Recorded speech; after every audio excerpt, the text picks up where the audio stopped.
West Khasi District Basketball Association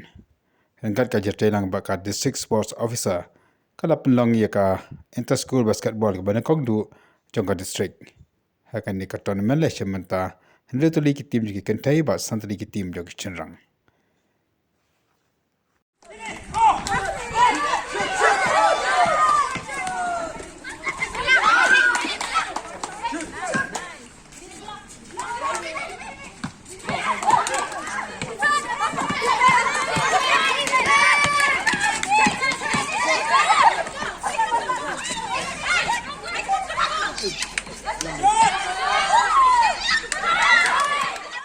Ia kini ke tournament la play di kong Baranas im ibang district sport officer.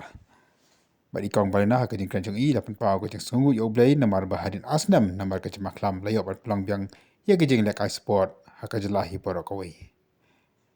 Ila angnu baka sport ka dei ka benta ka kong san jong kisamla bat ka dei ru ka baki samla ki di man simkhia angkat ru baka akor ka burom. Blei nang jing play kalat kalimti yang ibat session bangin yo banya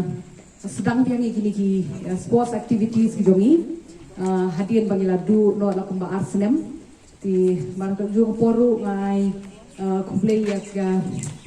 basketball association of West Khasi district kabala shim ya ka jingkit kia ya ka ban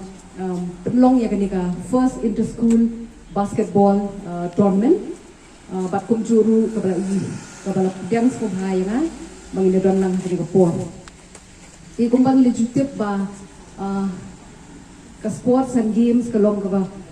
don kam ha hani way but ngangit ba long ba ka sports and games kini ban shim ba kalong ka kay kabayarap yang i way shibat ka bangin